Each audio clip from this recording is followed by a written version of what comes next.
Selamat pagi teman-teman, nama saya Sukarnen dari Futurum Corporate Finance Advisory. Saya ingin buat satu video menyangkut analisa em, di dalam capital budgeting kita kita akan start dari cash flow dan karena biasanya di dalam capital budgeting analysis kita akan ada contohnya yang saya pakai di sini adalah contoh yang saya ambil dari corporate financial management yang dibuat oleh John Vinerti, Douglas Emery, dan Stowe.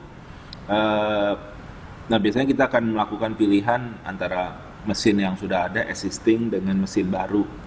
Dan di sini kita harus menerapkan apa yang disebut sebagai incremental cash flow analysis. Jadi, sebentar saya memperkenalkan website kami. Website kami adalah www.futurumcorfinan.com, atau Anda bisa menulis email ke kami futurumcorfinan@gmail.com. Oke. Apabila ada pertanyaan seputar video ini ataupun juga menyangkut financial modeling,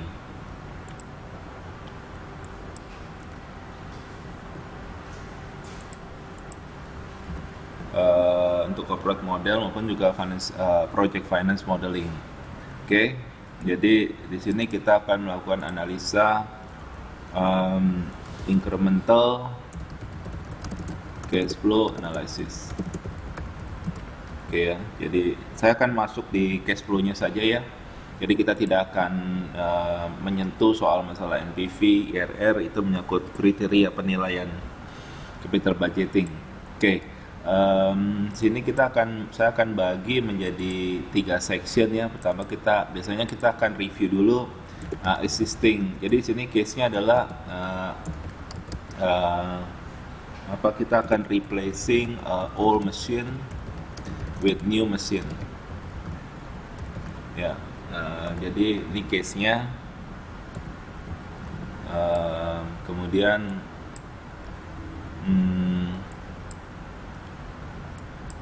Oke, berarti saya akan kita analisa dulu dengan existing machine ya. Existing machine yang ada di dalam satu ini saya bikin biru. Oke, saya kasih warna putih. Saya bold kali ya. I think it's already bold. Oke. Jadi ini case-nya ini kita akan review dulu existing mesinnya.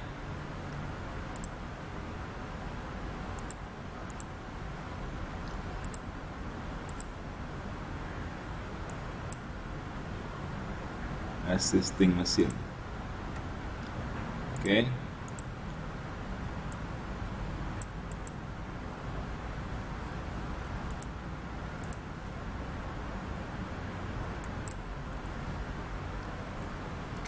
Existing mesin.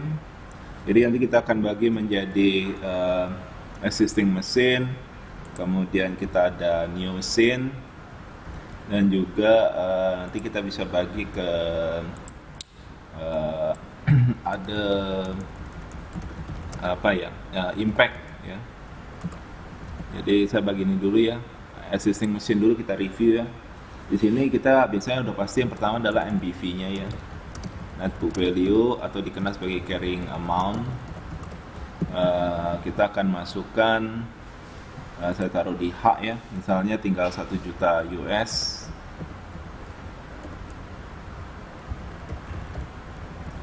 Di sini saya taruh misalnya USD.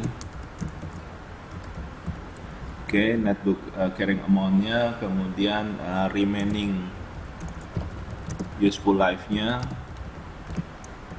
katakan tinggal 5 years. Kemudian bisa dijual ya, kalau kita ganti dengan mesin jalan, misalnya current selling price-nya ya, at market, katakanlah kita bisa jual dengan harga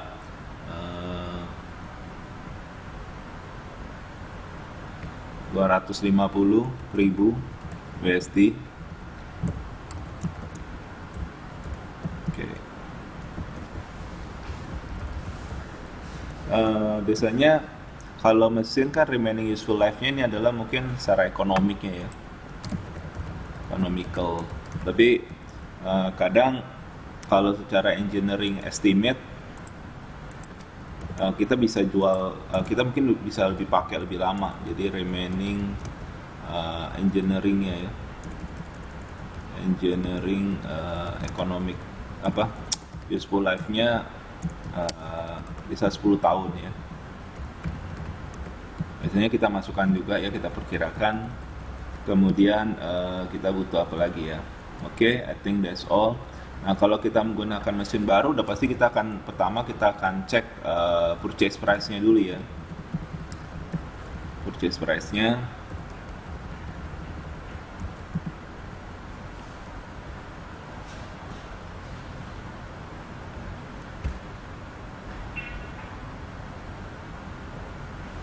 Rp5 juta.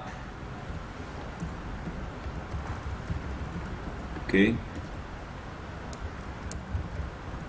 5 juta dan biasa ada installation cost ya. Installation cost-nya di sini kita pakai kena 600.000.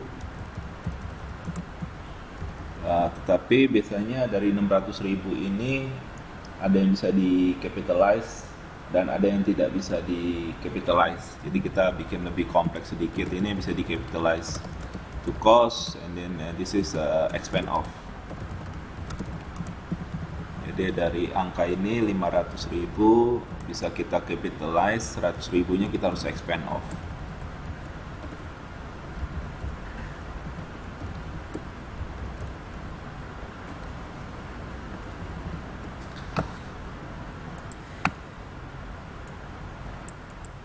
Oke, sudah itu menyangkut mesin baru ini apa lagi ya? Installation cost-nya, useful life-nya ya, estimated useful life 10 tahun ya. And then kita ini boleh aja Anda kasih warna biru ya. Kalau untuk input Anda mau pakai warna misalnya biru ya boleh-boleh aja sih. Mungkin mau pakai warnanya lebih dark.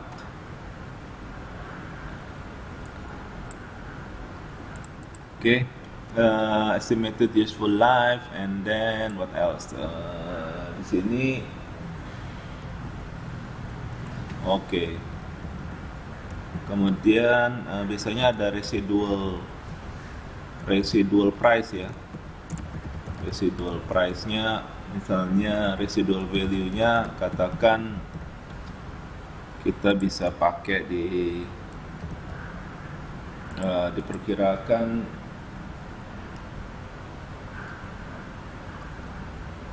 bisa kita masih ada nilai sekitar 500.000 ya. Jadi dari 5 juta ini 500.000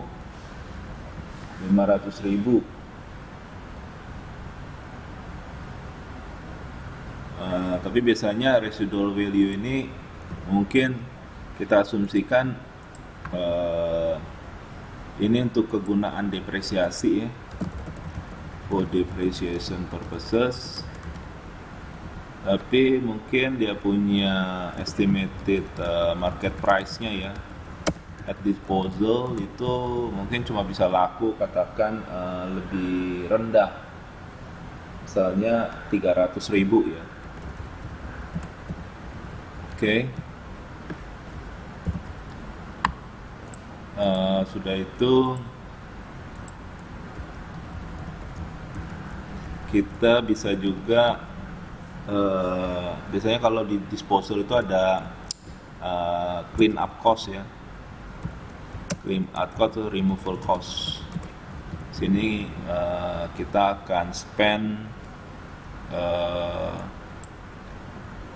40.000 USD. Oke, I think that's all.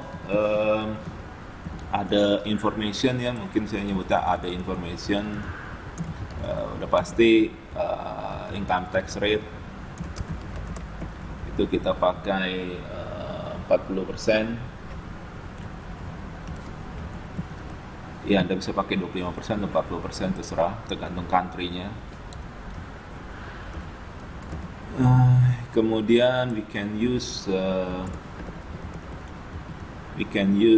income tax rate, and then biasanya kalau menggunakan mesin baru bisa saja lebih cepat prosesnya, sehingga inventory-nya juga lebih banyak ya. Jadi ada increase working capital requirement-nya, misalnya increase in inventory level, ya, katakan Anda butuh 30.000 di sini dalam kasusnya.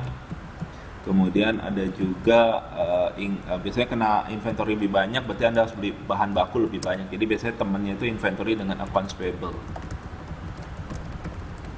Di sini misalnya 10.000 dalam case ini.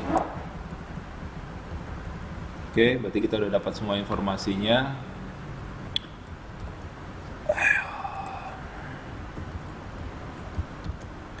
Berarti sekarang kita tinggal menggarapnya aja ya. Oke, saya kasih warna biru untuk inputnya semuanya. Oke, informasi apa lagi yang kita butuhkan? I think that's all. Ya, ini berarti saya hapus ya, berarti nggak perlu.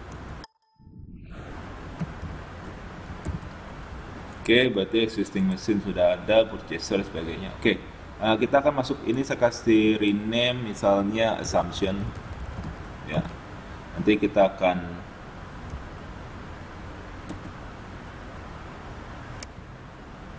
masuk di sini.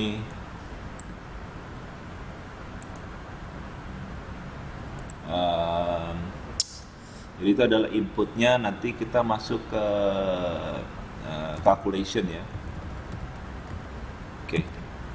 Okay, see you in the next part 2 of this.